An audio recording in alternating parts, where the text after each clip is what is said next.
And it has a scratch in my head. April 624 here. What's going on? Early in the morning, about 10:40 Eastern Standard Time, and I'm making a Kotor review, or a Kotor-like review, if you want to call it that. I don't know what you want to call it. Back in the far-off year of 2006, Mr. Kevin Social 26 had created a movie called Knights of the Old Republic, the movie, Episode 1.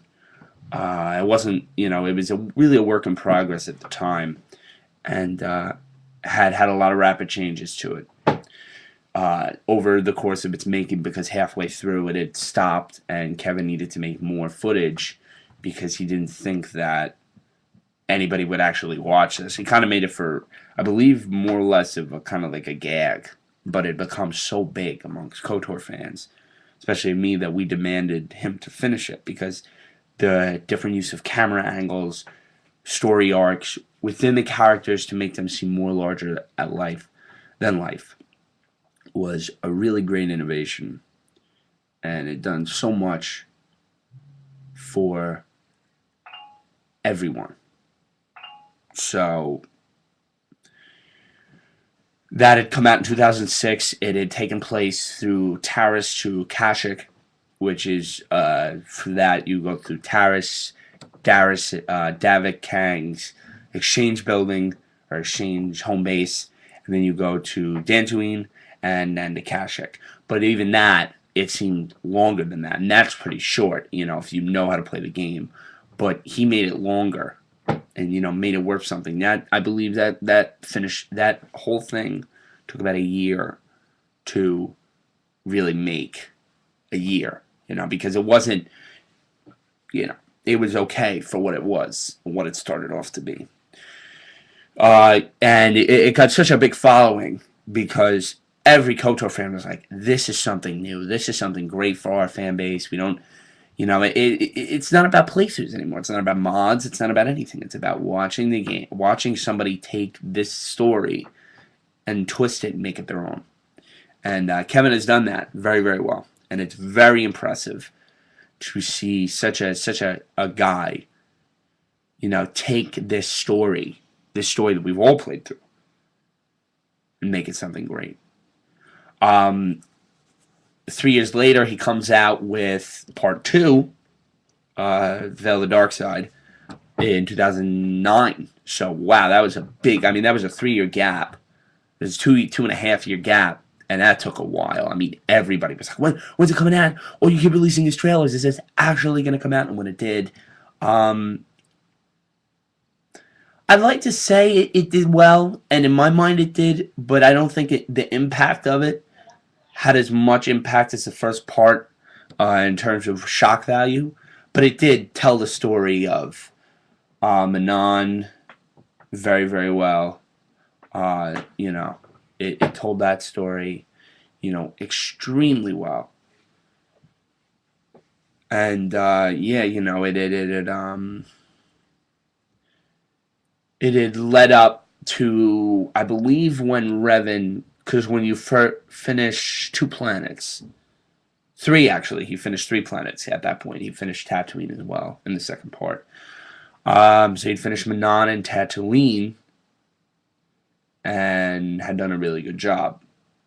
So he wrapped it up with Revan the Twist, which is very good, because if you look at the Star Wars series, the twist really happened in Empire Strikes Back, where Luke had found out that Darth Vader's his father. The main character finds out that he's Revan. And he'd done a great turnaround for that. So it's very impressive to see what that did. The positives really are pretty on the board. It's a movie. It's a very well put together movie of a story that has been told and has been played through, and then has been turned into this movie where he's basically playing with, editing tools and doing a lot of different camera angles with, a lot of different things in game, out of game. It's great. It looks wonderful. It looks fantastic. It looks like a movie. I mean, there are a few notable things, like Atris actually makes a cameo in that game as the Chronicler of the Academy, as opposed to Master Dorak, who was really the Chronicler in the first game. Very impressive, I'd have to say, is the fact of what the main character brings, and the fact that the main character speaks. There were no subtitles. Kevin, or whoever's doing the voice of the Revan character, the main character, he is speaking his lines to kind of coincide with the dialogue of the NPCs like Karth and Bastila and Mission and all those, and it works perfectly, or as perfectly as can be expected, considering it's all plugged-in dialogue. Yeah, I really have to give my hats out to Kevin, man. He took something that has been done through playthroughs and has turned it into his own. And I mean, I'm waiting for the third part. It could take 4 years because I think that guy's gonna really make something great. I mean, Chew, like I said, it didn't have the shock value, but it was well made. It was very well made. It was better than the first in terms of camera, in terms of story, in terms of everything. The problem is it didn't have its initial shock value because he released so many trailers. So it's like, okay, oh, it's finally out, woohoo, you know? There are two kinds of fans. There's that, and it's like, oh my god, Knights of the Old Republic, Episode 2, Veil of Darkside's out, whoa, I'm gonna watch everything. It was good for what it was. So, shorter video, just wanted to get my thoughts out about that. I hope you all, think the same. Go check it out. I'm going to put a link to the description of the first to his channel so you can go check it out. Angel624 signing out.